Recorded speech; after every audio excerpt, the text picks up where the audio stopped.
Good morning students. Last time हमने class 10th का exercise 4.3 का क्वेश्चन नंबर 4 किया था। आज हम क्वेश्चन नंबर 5th करेंगे। क्वेश्चन नंबर 5th में आपको दिया गया है कि इन ए क्लास टेस्ट, एक क्लास टेस्ट में the sum of Shifali's marks in mathematics and English is 30, कि शिफाली के सम मैथ के मार्क्स और इंग्लिश के मार्क्स का सम कितना दिया गया है 30। Had he got 2 marks more in mathematics, अगर उसने 2 मार्क्स ज़्यादा लिए होते किसमें, मैथमेटिक्स में, and 3 marks less in English, अगर और 3 मार्क्स कम लिए होते किसमें, इंग्लिश में, the product of their marks would have been 210, तो उसके मार्क्स का प्रोडक्ट कितना होना था 210। हमें बोला गया है find her marks in the 2 subjects, कि उसके दोनों सब्जेक्ट्स में कितने मार्क्स आए हैं निकाल लो। ठीक है, अब अगर मैंने लेट किया, उसने बोला है कि मैथ और इंग्लिश दोनों के मार्क्स प्लस करके बनते हैं 30 शुरू में, जो पहली कंडीशन है। तो मैं लेट करता हूँ कि शिफाली के मैथ में कितने मार्क्स हैं x, दोनों में है 30, एक में अगर x आ गए तो दूसरे में कितने बचेंगे 30 माइनस x।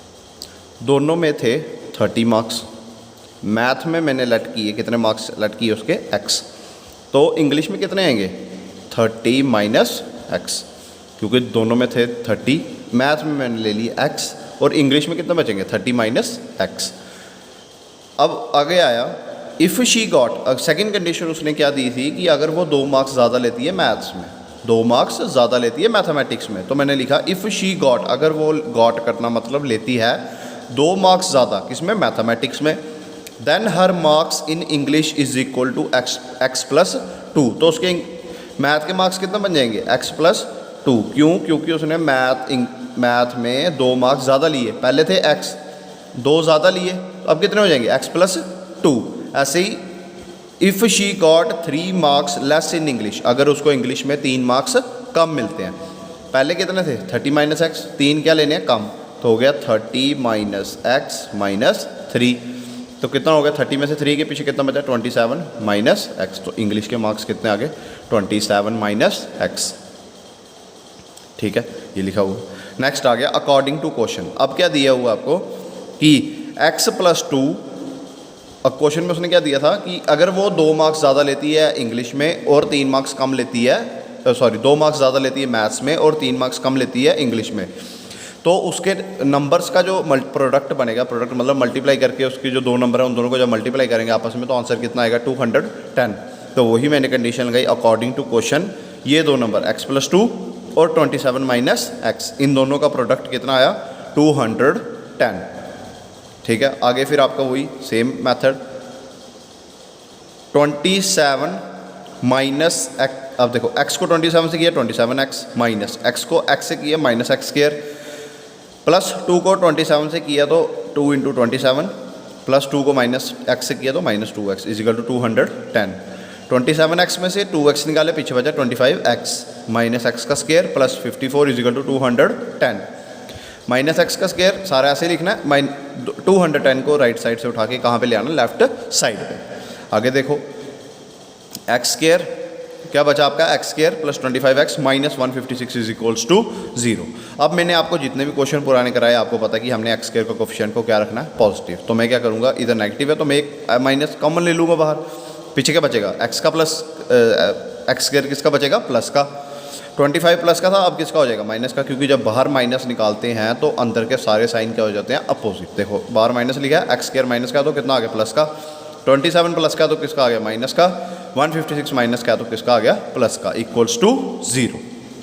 अब देखो क्या बचा, अब माइनस उस साइड जाएगा 0 के साथ लगेगा, तो 0 के साथ कोई प्रॉब्लम नहीं होती, तो इसलिए 0 0 ही रहता है, तो इधर बच गया x square minus 25x plus 156 equals to 0। अब देखो आगे क्या किया उसने, x स्क्वायर माइनस, अब 25 को तोड़ना है, 156 को तोड़ना है इस तरीके से कि आपका बनना चाहिए 25। अब देखो 13 इंटू 12 कितना होता है, 13 12 ज़ा 156, यही होता है, 13 12 ज़ा कितना हो गया 156, और 13 और 12 को प्लस करोगे तब भी कितना बनेगा 25। 5। बट एक चीज़ नोटिस करने वाली है कि जो 25 है वो किसका है, हमारा माइनस का। तो इसका मतलब मुझे इन दोनों को किसका लेना पड़ेगा, माइनस का, क्योंकि माइनस माइनस होते हैं प्लस, और साइन किसका आता है, माइनस का। और माइनस माइनस जब मल्टीप्लाई में तब साइन किसका आता है, प्लस का। तो फिर दोनों कंडीशन सेटिस्फाई हो रही है। तो इसलिए मैं क्या करूँगा, लिखूँगा x square minus 12x minus 13x plus 156 equals to 0। अब देखो इन दोनों में से क्या कॉमन आएगा, x, क्योंकि एक्स स्क्वायर वाली के साथ और कोई टर्म ही नहीं है। माइनस और पीछे बचा x माइनस 13। अब इन दोनों में से क्या कॉमन निकालना है, देखो मैंने आपको पहले बोला था कि दोनों ब्रैकेट्स क्या होती हैं, सेम। और मुझे पता है कि दूसरी टर्म है जिसके साथ x नहीं है, मतलब इधर दूसरी टर्म है जिसके साथ x नहीं है, वो है 12, वो किसका है, माइनस का। तो मतलब मुझे भी जो बिना x वाली टर्म है वो किसकी चाहिए, माइनस की। तो मेरे को इधर किसकी है, प्लस की, तो मेरे को बाहर माइनस निकालना पड़ेगा। माइनस 13 बाहर लिया कॉमन, पीछे बचा x माइनस 12 इक्वल्स टू 0। अब देखो x माइनस 12 दोनों में कॉमन है, वो साइड पे ले लिया, पीछे बचा x minus 13 equals to 0। Either और लगाएंगे, either x minus 12 equals to 0 implies x equal to 12, और x minus 13 equals to 0 implies x equal to 13। अब देखो आपकी दो कंडीशंस आएंगी, कैसी आएंगी, पहला आया मार्क्स इन मैथमेटिक्स कितने आए, 12, तो मार्क्स इन इंग्लिश कितने होंगे, 18, क्योंकि मैथमेटिक्स के मैंने लिए 12, और आपने टोटल मार्क्स सेलेक्ट किए थे मैथमेटिक्स के, कितने थे, x, मैथ्स का था x और इंग्लिश का था 30 माइनस x। अगर मैं x की वैल्यू लेता हूँ 12, तो 30 माइनस 12 कितना बचा पीछे, 18। ऐसे ही जब अगर मैं मैथ्स के मार्क्स लेता हूँ 13, तो इंग्लिश के कितने बचे, 13 माइनस 13 इज इक्वल टू 17। तो ये दोनों कंडीशन है, आपने पेपर में दोनों का आंसर लिखना है। अब मैं आपको एक बार इसका फुल पेज दिखवा देता हूँ वीडियो में, जब आपको करना हो तो आप इसको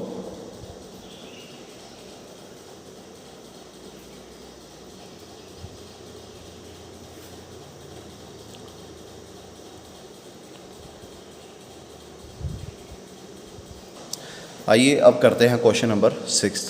क्वेश्चन नंबर 6 में हमें दिया है कि जो डायगोनल है रेक्टेंगुलर फील्ड का वो कितना है, is 60 metres more than the shorter side. कि जो डायगोनल है वो 60 मीटर बड़ा है, जो डायगोनल है, ये डायगोनल है, ये क्या है, 60 मीटर बड़ा है, किससे, शॉर्टर साइड से। देखो किसकी, अब आपको डायगोनल किसके अकॉर्डिंग दी है, शॉर्टर साइड के अकॉर्डिंग, याद रखना। नेक्स्ट आगे क्या लिखा है, if the longer side is 30 metre more than the shorter side. फिर वही बात आ गई कि लॉन्गर साइड जो है वो 30 मीटर ज़्यादा होगी, किससे, शॉर्टर साइड से। डायगोनल भी आपको शॉर्टर साइड के अकॉर्डिंग दिया था, और लॉन्गर साइड भी किसके अकॉर्डिंग दी है, शॉर्टर साइड के। अब उसने बोला find the sides of the field. अब आपको दोनों किसके अकॉर्डिंग दी है, लॉन्गर साइड और डायगोनल किसके अकॉर्डिंग दी है, लॉन्गर साइड और डायगोनल किसके अकॉर्डिंग दी है, शॉर्टर साइड के। तो मुझे पहले किसको लेट करना पड़ेगा, शॉर्टर साइड को। तो मैं क्या करूँगा, let the shorter side of the rectangular field is equal to x metres. ठीक है, तो therefore length of longer side की लेंथ कितनी हो जाएगी, क्या बोला उसने, जो लॉन्गर साइड है वो शॉर्टर से 30 ज़्यादा है, 30 मोर है, तो x प्लस 30। ऐसे ही तो लेंथ ऑफ डायगोनल कितनी हो जाएगी, x प्लस 60, क्योंकि 60 मोर है। अब देखो रेक्टेंगल ट्राइंगल जो होता है उसका हर एंगल कितने डिग्री का होता है, 90 डिग्री का। जो जो रेक्टेंगल होता है उसका हर एंगल कितने डिग्री का होता है, 90 डिग्री का। रेक्टेंगल और स्क्वायर के सारे एंगल 90 डिग्री के होते हैं। तो मतलब ये राइट एंगल ट्राइंगल बन गया। ठीक है, ये परपेंडिकुलर, बेस और हाइपोटेन्यूज, परपेंडिकुलर, बेस और hypotenuse according to Pythagoras theorem. जब बाय यूजिंग पीजीटी थ्योरम भी आप लिख सकते हो, क्योंकि पाइथागोरस थ्योरम की शॉर्ट फॉर्म क्या है, पीजीटी थ्योरम। क्या आएगा, परपेंडिकुलर का स्क्वायर प्लस बेस का square is equal to hypotenuse का स्क्वायर। क्या लिखा, दोनों हैंड देखना मेरे, परपेंडिकुलर का स्क्वायर प्लस बेस का square is equal to hypotenuse का स्क्वायर। अब आप देखना यहाँ पे मैंने ब्रैकेट लगाई है, क्यों लगाई है, क्योंकि जो हमारा इधर दो टर्म्स है x प्लस 30, तो दोनों का होल स्क्वायर आएगा।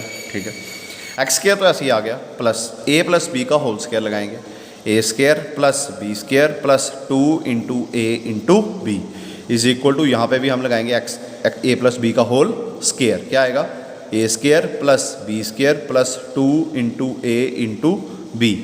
अब देखो एक्स स्क्वायर ऐसे रहा, ये भी एक्स स्क्वायर, एक प्लस का इधर है, एक प्लस का यहाँ पे, दोनों क्या हो जाएंगे, कैंसल आउट। पीछे क्या बचा, एक एक्स स्क्वायर प्लस 30 का स्क्वायर कितना होता है, 900 प्लस 3 टू द 6 60x हो गया, प्लस 6 का स्क्वायर कितना होता है 3600 प्लस 6 टू द 12 120x हो गया। अब ये वाली सारी टर्म्स उठा के दूसरी साइड ले जाएंगे, क्या बन गया, x square plus 60x plus 900 minus 3600 minus 120 equals to 0। अब देखो एक्स स्क्वायर वाली एक ही है, वैसे लिख दी। एक्स वाली कितनी है? 2, दोनों क्या होंगी माइनस, और साइन भी बड़ी टर्म का आएगा, तो 120 में से 60 गए, पीछे कितना बचा? 60 माइनस 36 में से 9 गया, पीछे बचा 2700 इक्वल्स टू 0। आगे देखो नेक्स्ट क्या है। अब देखो 2700 को इस तरीके से तोड़ना है कि प्लस माइनस करके कितना आना चाहिए? 60। तो मैं 27 को तोड़ूंगा 2700 को तोड़ूंगा 3 × 90, क्योंकि इन दोनों को जब मैं माइनस करूंगा आंसर कितना आएगा? 60। अब देखना माइनस करना, तो देखना दोनों में से किसके साथ लगाना है? माइनस। अब देखो हमारा जो 60 है वो किसका है? माइनस का। तो मतलब मुझे दोनों में से बड़ी टर्म को क्या लगाना पड़ेगा? माइनस, क्योंकि तभी मेरा आंसर किस में आएगा? माइनस में। X square minus 90x plus 30x minus 2700 equals to 0। दोनों में क्या कॉमन है? एक्स बाहर आ गया, प्लस दोनों में क्या कॉमन है? 30, पीछे क्या बच गया? x minus 90 equals to 0। अब देखो x माइनस 90 दोनों में कॉमन है, पीछे बचेगा x plus 30 equals to 0। Implies, अच्छा सॉरी, आइदर और करना था, either x minus 90 equals to 0 implies x equal to 90, और x plus 30 equals to 0 implies x equal to minus 30। अब जो माइनस, इसको मतलब क्या? इम्प्लाइज x इक्वल टू 90 और x equal to minus 30। But minus 30 को हम रिजेक्टेड कर लेंगे, because length can not be negative, क्योंकि जो लेंथ होती है वो कभी नेगेटिव नहीं होती। तो therefore length of shorter side, छोटी साइड की लेंथ कितनी लेट की थी? x कितनी आई? 90। लेंथ ऑफ लॉन्गर साइड कितनी है? x प्लस 30, मतलब 90 प्लस 30 इजिकल टू 120। इसी तरह लेंथ ऑफ डायगोनल कितनी है? 90 प्लस 60 इजिकल टू 150। आपको सिर्फ पहली दो पूछी हैं साइड्स ऑफ ट्राइंगल, आपको यही मिलेंगी। ये भी मैंने करवा दी, कई बारी पेपर में उसको, कई बारी पेपर में ऐसा पूछ लिया जाता है। तो मैं आपको इसका एक होल पिक्चर दे देता हूँ, जिसको ना पता चले तो वो देख लेना। आइए अब करते हैं हम क्वेश्चन नंबर 7। क्वेश्चन नंबर 7 में आपको दिया है the difference of squares of 2 numbers is 180 degree. क्या बोला? डिफरेंस किसका? Squares of 2 number. जब इंग्लिश में ऐसी स्टेटमेंट दी हो तो उसको थोड़ा सा उल्टा पढ़ना पड़ता है। किसका डिफरेंस? स्क्वायर ऑफ 2 नंबर्स, इस तरह से, ना कि इस तरह से। कौन सा वाला ठीक होगा? x का स्क्वायर माइनस y का स्क्वायर। क्यों? क्योंकि उसने बोला है सम ऑफ स्क्वायर्स ऑफ 2 नंबर्स, ठीक है, इज 180 डिग्री। आगे उसने दिया the square of the smaller number, कि जो छोटे नंबर का स्क्वायर है, is 8 times the larger number, वो बड़े वाले नंबर का कितना है? 8 टाइम्स। समझ लो कि मैं अगर लेता हूँ x को y से छोटा, तो क्या आएगा? जो द स्क्वायर ऑफ जो स्मॉलर नंबर का स्क्वायर है, स्मॉलर कौन सा दोनों में से? एक्स स्क्वायर, वो किसके बराबर है? 8 टाइम्स द लार्जर नंबर, वो किसके बराबर है? x equal to 8y। ठीक है, ये कंडीशन हम चलाएंगे। अब देखो क्या लिखा मैंने, लेट फाइंड द नंबर्स, दोनों नंबर फाइंड करने। Let the 2 numbers be x and y, मैंने 2 नंबर ले लिए, कौन कौन सा? x, और दूसरा कौन सा लिया? y। विद कंडीशन क्या ली कि x बड़ा है y से। जो मैंने आपको समझाया उसमें मैंने x को छोटा रखा था, बट मैंने यहाँ पे क्या लिया? x greater than y। Then according to condition first, तो जो फर्स्ट कंडीशन के अकॉर्डिंग हमें क्या मिलेगा? क्या बोला उसने? Difference of squares of 2 number, 2 number कौन से? x स्क्वायर और y स्क्वायर। तो क्या आएगा? x का स्क्वायर माइनस y का square is equal to 180 degree. अब मैंने x का स्क्वायर पहले क्यों लिखा? क्योंकि x बड़ा था और बड़े का स्क्वायर बड़ा नंबर होगा, और जब बड़े नंबर में से छोटा नंबर माइनस करते हैं तो आंसर किसका आता? प्लस का, और मुझे 180 भी किसका दिया हुआ है? प्लस का। इसलिए मुझे पहले बड़ी टर्म का स्क्वायर लिखना है, फिर माइनस छोटी टर्म का स्क्वायर लिखना है। कंडीशन सेकंड क्या बोली थी उसने? कि जो छोटा नंबर का स्क्वायर है, अब छोटा नंबर क्या है? अकॉर्डिंग टू कंडीशन सेकंड क्या है? छोटे नंबर का स्क्वायर। छोटा नंबर क्या है? y। तो y का square is equal to 8x। छोटे नंबर का स्क्वायर क्या है? बड़े नंबर के 8x के बराबर। तो क्या आएगा? y square is equal to 8x। आगे क्या करेंगे? Substitute the value of y square from equation second in equation first. जो सेकंड इक्वेशन आपकी बनी थी वो मैं आपको यहाँ पे लिख के बता देता हूँ। फर्स्ट इक्वेशन बनी है x square minus y square is equal to 180 degree. Second बनी है y का square is equal to 8x। क्यों? अब देखो हम क्या करेंगे, ये सेकंड है, ये फर्स्ट है। सेकंड में जो वाई स्क्वायर की वैल्यू आई है उसको किस में डाल देंगे हम, फर्स्ट में। क्यों डालेंगे ऐसा, क्योंकि हमने जो अभी तक quadratic equation in one variable पढ़ रहे हैं, तो वेरिएबल हमें कितना रखना है, एक। बट यहाँ पे कितने वेरिएबल हैं, दो, तो इसलिए मुझे इसको एक में लाना है। तो मैं क्या करूँगा, सेकंड की वैल्यू किस में डाल दूंगा, फर्स्ट में। तो मेरा क्या बन जाएगा, एक्स का स्क्वायर, वाई स्क्वायर की जगह क्या आएगा -8x, ठीक है, इज इक्वल टू 180 डिग्री। ठीक है, क्या आ गया, x square -8x is equal to 180। X square -8x, 180 को हम दूसरे ले जाएंगे, बन जाएगा -180 इक्वल्स टू 0। तो इधर से क्या आया, एक्स स्क्वायर -8x। अब देखो 180 को तोड़ना है मैंने, किस तरीके से तोड़ना है। अब मैंने इसको क्या किया, मैंने तो कंप्लीटिंग द स्क्वायर मेथड लगाया। कौन सा मेथड लगाया, कंप्लीटिंग द स्क्वायर, ये लिखा हुआ यूजिंग कंप्लीटिंग द स्क्वायर। क्या करते हैं हम, एक्स पहले देखते हैं, एक्स स्क्वायर का कोफिशिएंट 1 है, हाँ जी 1 है। फिर एक्स के कोफिशिएंट का आधा करते हैं, 8 का आधा कितना हो गया, 4। फिर 4 का क्या करेंगे, स्क्वायर, फिर उसको प्लस माइनस करेंगे। 4 का स्क्वायर कितना होता है, 16, तो ये किया मैंने +16 और ये किया -16। इसका क्या बताया था मैंने आपको, दोनों जो टर्म्स हैं उनका होल स्क्वायर हो जाएगा, और एक्स वाली टर्म के साथ देखना प्लस है या माइनस है, वो बीच में आ जाएगा। इधर से एक्स आ गया, 16 किसका स्क्वायर है, 4 का, 4 इधर आ गया। एक्स वाली टर्म किसकी है, माइनस की, तो साथ में क्या लग गया, माइनस, ये दोनों प्लस प्लस माइनस होंगे, 196 इक्वल्स टू 0। अब देखो ये क्या है, x - 4 का होल स्क्वायर -14 का स्क्वायर इज इक्वल्स टू 0, क्योंकि 196 किसका स्क्वायर होता है, 14 का। ठीक है, अब क्या आएगा,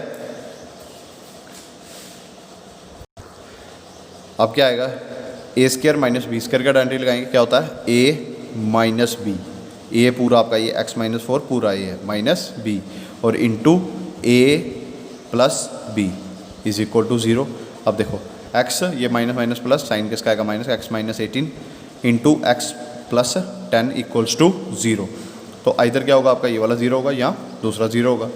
अब देखो x की वैल्यू क्या आई, -10, वो तो हम ले, ठीक है, और एक x की वैल्यू आई 18। पुट किया हमने x = 18 इन इक्वेशन सेकंड, तो हमें क्या मिलेगा, y का square is equal to 18 into 8 is equal to 144। तो y की वैल्यू आई +-12। तो दो नंबर क्या होंगे, या तो 18 12 या तो 18 -12। ठीक है, अब कुछ बच्चों के माइंड में ये आया होगा, सर आपने x की वैल्यू -10 क्यों नहीं ली, क्योंकि दो नंबर्स दिए थे, नंबर तो माइनस हो सकता है। देखो y की वैल्यू मेरी दो वैल्यू आई है, एक -12 और एक +12। अब अगर +12 वैल्यू होगी तो -10 जो है वो +12 से क्या है, छोटा, और x जो है वो क्या लिखा हुआ है, ग्रेटर देन y। इसीलिए हमने क्या किया, x उसकी वैल्यू नहीं ली। क्यों, क्योंकि जो x है वो y से बड़ा है, बट x की वैल्यू अगर -10 होगी तो वो +12 से क्या होगी, छोटी, तो वो सेटिस्फाई नहीं करेगी। इसलिए x की एक ही वैल्यू रहेगी, y की दो वैल्यूज़ आएंगी। तो आज के लिए इतना ही रखते हैं, बाकी नेक्स्ट वीडियो में देखेंगे, तो आप इसको देख लें एक बार।